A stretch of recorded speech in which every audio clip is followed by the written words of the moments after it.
Bismillah. Apakah soft renggang itu bid'ah? Karena tidak ada di zaman Nabi Muhammad sallallahu alaihi wasallam, tidak pula di zaman para sahabat radhiyallahu taala anhum ajma'in.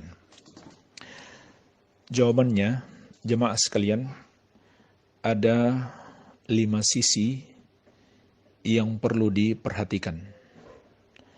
Yang pertama adalah fatwa tentang bolehnya soft renggang dalam sholat berjamaah itu dikeluarkan oleh mayoritas ulama ahlus sunnati wal jamaah dari berbagai negeri yang kami ketahui. Ulama-ulama besar dari kota Makkah dan Madinah dan Arab Saudi secara umum. Begitu pula ulama negeri Syam, Yaman, Mesir, dan lain-lain. Jadi ini yang pertama yang harus diperhatikan. Makanya di sini juga kami ingatkan kelancangan sebagian orang sampai mengatakan bahwa itu adalah fatwa pesanan penguasa atau madhab baru, yaitu madhab WHO kata mereka. Subhanallah. Ini adalah ucapan orang-orang yang tidak memuliakan ilmu dan ulama. Tidak mengagungkan syariat dan para ulama yang mendalami ilmu syariat tersebut.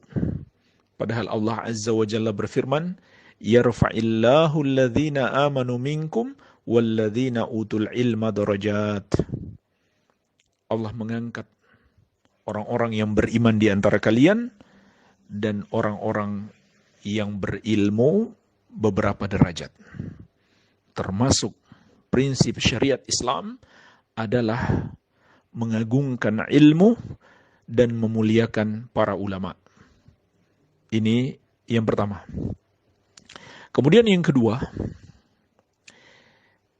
memang tidak ada dalil secara nas, tetapi ada dalil secara kias.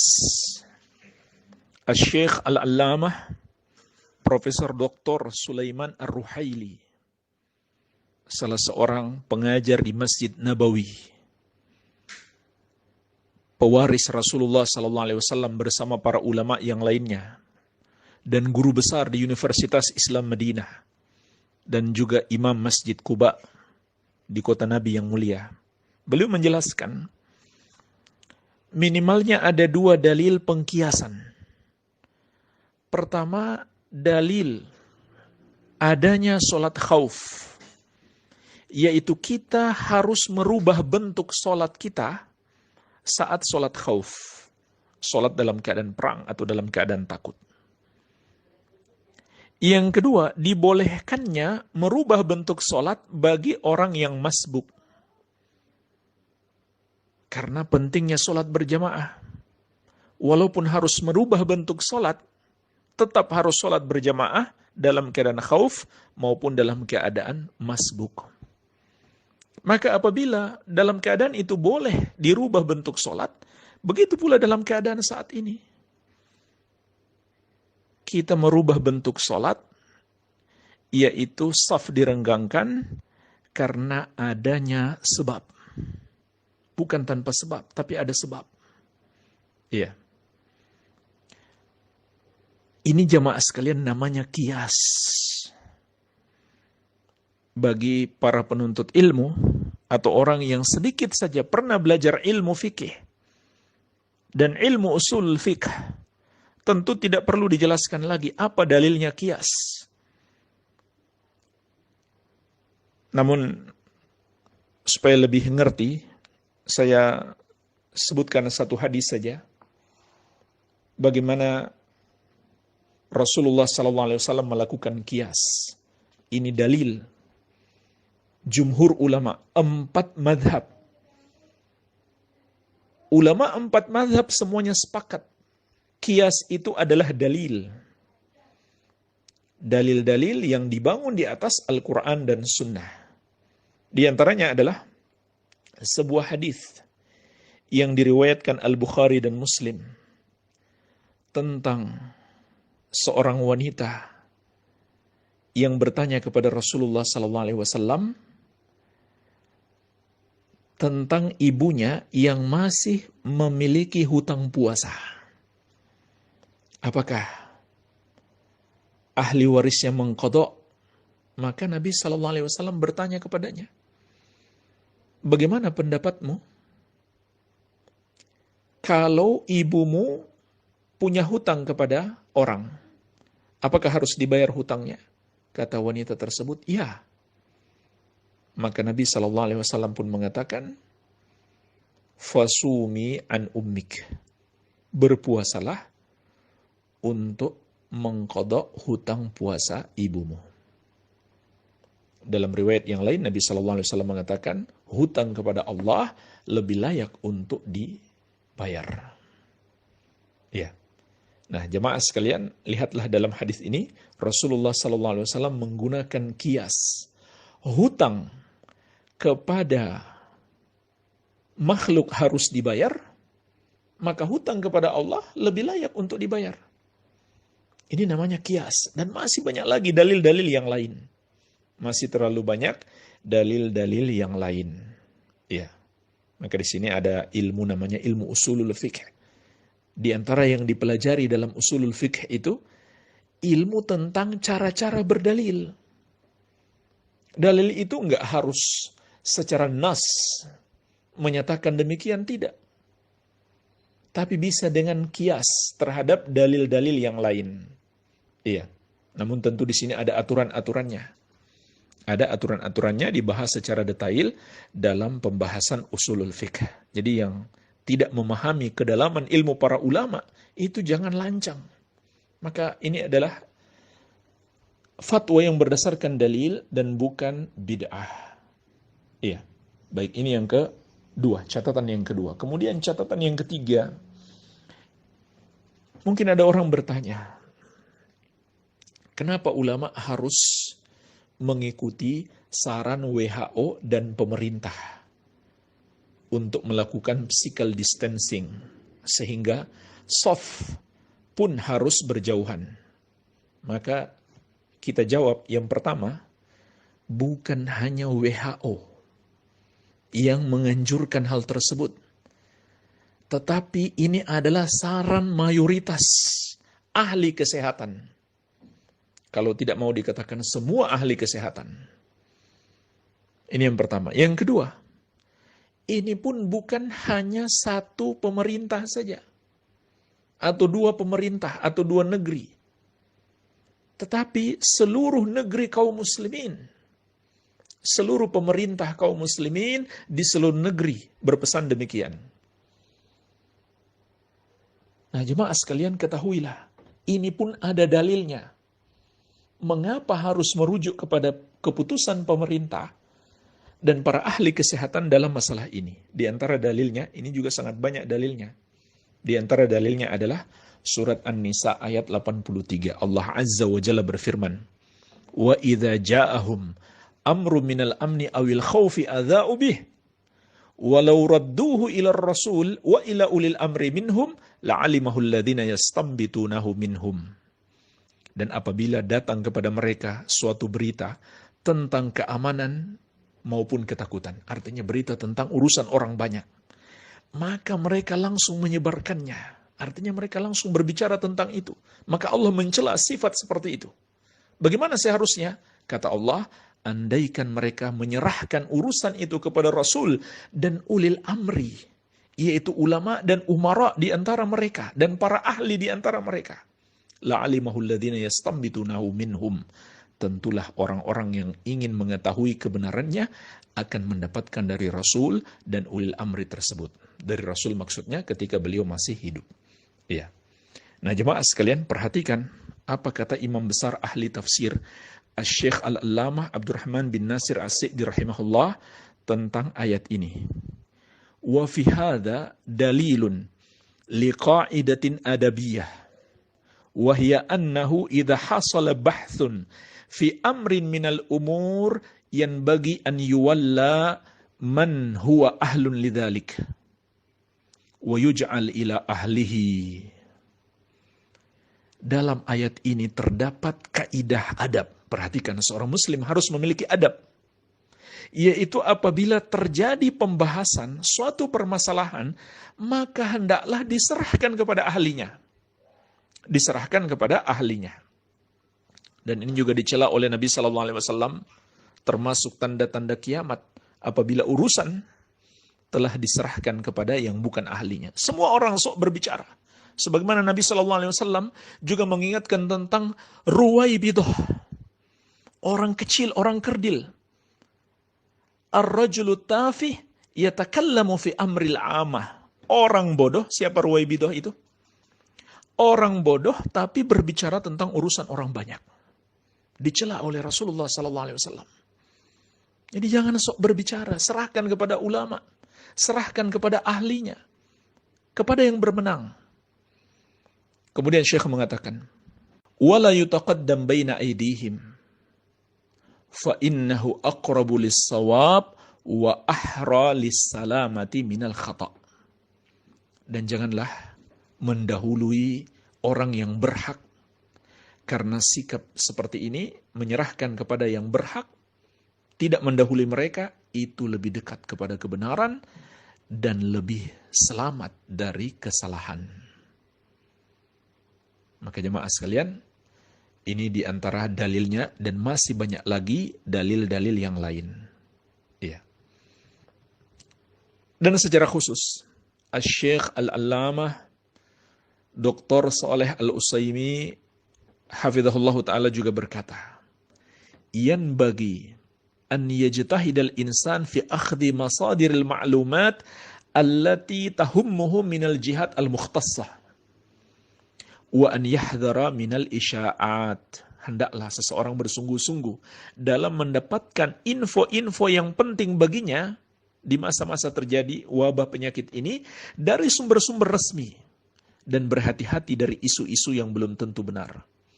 Asy-Syaikh Al-Allamah Profesor Dr. Abdul Razak Al-Badar hafizahullah juga berkata, annal wajib ala kulli muslim an la yansaqa ma'a isya'atin kadhibah.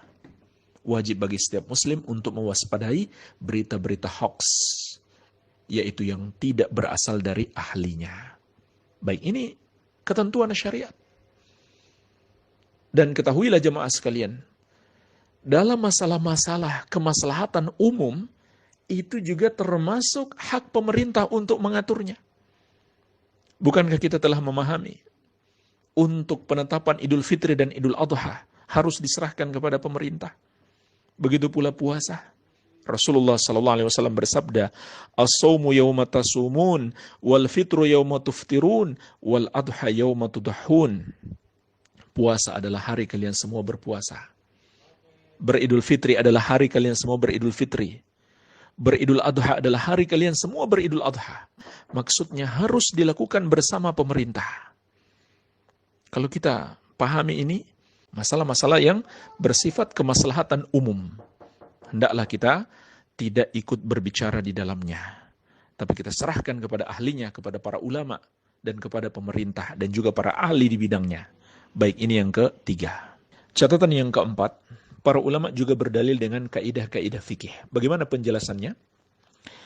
Sof rapat, menurut mayoritas ulama hukumnya sunnah. Dan menurut sebagian ulama hukumnya wajib. Maka jemaah sekalian, pertama, kalau kita katakan rapatnya sof hukumnya sunnah dan sholat berjamaah hukumnya wajib, maka di sini terjadi pertentangan antara yang wajib dan sunnah. Sholat berjamaah hukumnya wajib, tapi kalau kita rapatkan sof, kita nggak bisa sholat berjamaah. Maka yang sunnah itu ditinggalkan untuk bisa mengamalkan yang wajib. Itu kaidahnya. Yang wajib lebih didahulukan daripada yang sunnah. Dalil-dalilnya tentu sangat banyak. Yang wajib lebih didahulukan daripada yang sunnah. Kalaupun kita katakan sholat berjamaah hukumnya sunnah, tapi dia adalah sunnah yang lebih tinggi daripada merapatkan shaf. Karena dalil-dalilnya lebih banyak dan lebih tegas. Kalau begitu, berdasarkan kaidah-kaidah ini, lebih tepat, lebih baik sholat berjamaah, walaupun dengan shaf renggang. Baik, ini pertama. Kedua, kalau kita katakan, menurut sebagian ulama, hukumnya wajib merapatkan shaf. Dan ini pendapat yang kuat insyaallah ta'ala. Tapi sholat berjamaah hukumnya juga wajib. Ini juga pendapat yang kuat. Sholat berjamaah hukumnya wajib. Ini juga pendapat yang lebih kuat. Jadi, dua-duanya wajib. Merapatkan shaf hukumnya wajib. Sholat berjamaah juga hukumnya wajib. Kalau kita tidak merapatkan shaf, maka kita nggak boleh sholat berjamaah. Maka yang wajib, yang lebih besar, itulah hendaklah didahulukan. Pertanyaannya, mana yang lebih besar? Kewajiban sholat berjamaah ataukah kewajiban merapatkan shaf? Maka kalau kita perhatikan dalil-dalil, kewajiban sholat berjamaah itu lebih besar, lebih agung. Karena banyaknya dalil-dalil dan tegasnya dalil-dalil tentang perintah sholat berjamaah. Baik, ini berdalil dengan kaidah-kaidah fikih. Iya. Di sini juga ada kaidah yang lain, darul mafasid muqaddamun ala jalbil masalih. Menolak mudarat lebih didahulukan daripada mengambil manfaat. Kalau kita merapatkan shaf, maka itu manfaat, itu maslahat. Tetapi kita akan tertimpa mudarat. Maka kaidah syariat mengatakan hendaklah didahulukan menolak mudarat daripada mengambil manfaat. Kaidah yang lain apa lagi? La darara wa la dirar. Rasulullah sallallahu alaihi wasallam bersabda, tidak boleh menimpakan bahaya baik pada diri sendiri maupun kepada orang lain. Tidak boleh pula saling menimpakan bahaya. Kalau kita rapat shafnya, kita berpotensi menimpakan bahaya kepada diri kita sendiri dan kepada orang lain. Kemudian kalau kita tertular di masjid, kita pulang ke rumah, kita menularkan kepada orang lain. Jadi bahayanya besar. Dan masih banyak lagi kaidah-kaidah yang lain. Dan tentu kita tidak perlu bahas lagi dalil-dalil tentang kaidah tersebut. Ya mungkin di kesempatan yang lain insyaAllah kita bahas lebih detail apa dalil-dalilnya. Tapi orang yang pernah belajar ilmu syar'i tentu sudah paham dalil-dalilnya dan tidak mungkin dia mengatakan bid'ah. Baik, ini catatan yang keempat. Kemudian catatan yang kelima. Catatan yang kelima, di sini ada 2 poin penting. Poin yang pertama adalah perbedaan fikih antara mayoritas ulama dan sebagian ulama. Dan dasarnya adalah ijtihad dalam memahami dan menerapkan dalil. Bukan dalil yang tegas. Tidak ada dalil yang tegas. Maka dalam masalah ini hendaklah kita berlapang-lapang. Tidak keras dalam menyikapi. Terlebih lagi sampai mencelah bahwa itu adalah pesanan penguasa. Atau melayani penguasa. Atau mengikuti orang-orang kafir dari kalangan WHO dan sebagainya. Maka ini terlalu berlebihan. Iya. Baik. Ini poin yang pertama dari catatan yang kelima. Kemudian poin yang kedua dan ini yang terakhir. Ulama yang berpendapat bolehnya shaf renggang sekalipun juga masih membolehkan tetap sholat di rumah jika uzur masih ada. Seperti kalau kita masih khawatir di lingkungan kita masih rawan. Sehingga kalau kita sholat berjamaah di masjid, walaupun sudah berusaha mengikuti protokol kesehatan, masih berbahaya. Maka itu termasuk uzur. Itu termasuk uzur. Walhamdulillah telah kita bahas lebih detail 10 uzur. Bolehnya meninggalkan sholat Jumat dan sholat berjamaah, silahkan didengarkan kembali kajian tersebut. 10 uzur dibolehkan dalam syariat karena adanya 10 uzur tersebut untuk meninggalkan sholat Jumat maupun sholat berjamaah di masjid bagi laki-laki. Jadi selama masih ada uzur, tidak masalah. Kita nggak usah ke masjid. Boleh kita sholat di rumah. Wallahu ta'ala a'lam.